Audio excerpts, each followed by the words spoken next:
Hey guys, it's Woody, and I decided to do a re-upload because this is something I wish my more recent subscribers also knew about. I think you'll like it, though. So it's a pretty good game of TDM. I remember starting this one really strong, so I hope that you guys enjoy it.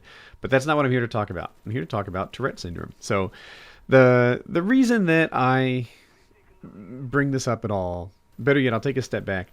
I'm not that comfortable talking about this. Something about Tourette syndrome just seems a little more outside the norm than other issues that people might have, right? Like if you have OCD, it's like, yeah, I think we all feel a little touch of that at one point or another. If you have whatever, a bum leg or a bad knee, like we've all felt that. No big deal. Get turned on, my friend.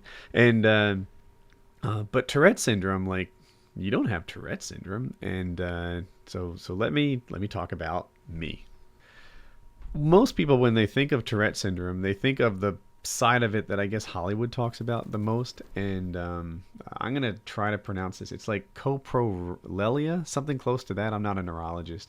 And those are the guys that scream out the uncontrollable racial slurs or inappropriate or taboo words. And that's not me, right? I don't have that. What I do have is like a facial tic, the sort of thing where I'll like frown on one side of my face really quick, just a little tick thing, short, no big deal, but it's there. It actually exists. And the other thing I do is I blink too much. Well, because I've been sort of getting FaceTime in Painkiller already, people have been asking me about it. What's with the blinking? Why are you twitching? What's up with you? Like it's this crazy thing. And every now and then somebody in the stream will say, Woody, do you have Tourette syndrome? And it's like, I bet this guy does too. I bet this guy's had the diagnosis as well, or maybe he's in the medical profession. Who knows?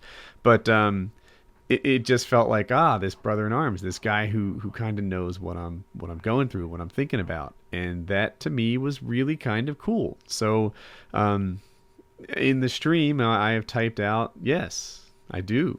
I have Tourette syndrome, and when I was first diagnosed, I was doing this weird thing. It's not even visible, but I guess what I called it was flexing my eyes. You know how you can flex your biceps, your quads, your tris, or whatever, and it doesn't really move because you're using the counter muscle as well. Well, I do that with muscles that are behind my eyeballs. Not all the time, not very often actually. I don't think I've done it in months. But I went through this phase where I was like compelled to do it. I had no idea where that guy was, ghost bitch.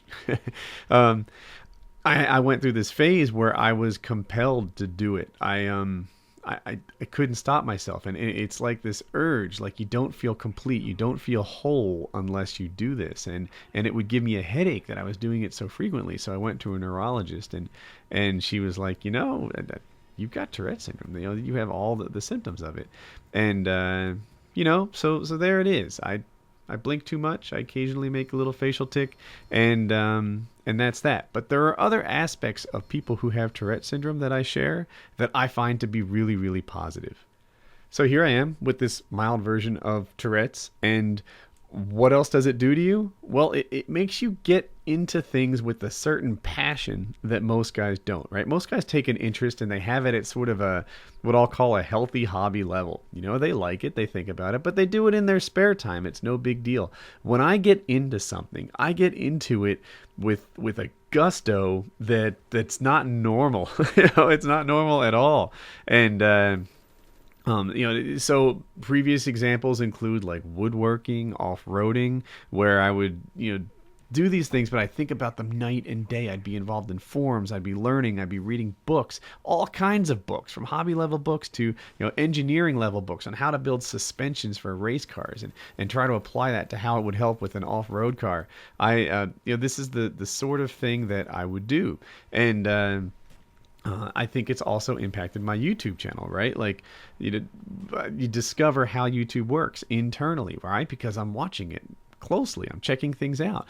Sometimes I look at what other commentators do, although I avoid the haters. I don't even want to see their stuff. I look at what other commentators do, and I think, is there something here that I can apply to my channel that would make it better? Is there something here they're doing wrong that I could, learn from as well? I get into this stuff, and I've also seen it with my computer programming. I am, if I could say modestly, I'm a pretty good computer programmer, and it's attributed to this time in my life where I was into it at a level that you don't always see. You know, I loved it, and I would wake up and I'd do it before work, during work, after work. I'd consume it with a passion. I would read college textbooks on my own for fun, just for entertainment value, because that's how I was built. That I just had to know more and more and more. I had to code deeper and deeper. It wasn't just, it couldn't stay on the surface. So yeah, you know what started as, shucks, I wouldn't call it a disability, right? Blinking your eyes is not a disability, but what started as kind of a mild diagnosis has become a part of who I am, and something that I wouldn't change. I like me. I like the me that gets serious about stuff, even if it's not all that important. I like the me that's a try-hard in everything that he does. So yeah, I am Woody's Gamertag, and I am a try-hard at everything that I do, and this is why. So yeah, I hope you enjoyed today's commentary, and have a nice day. If you enjoyed the video, subscribe in the top right. Here's two that you might also like, and have a good day.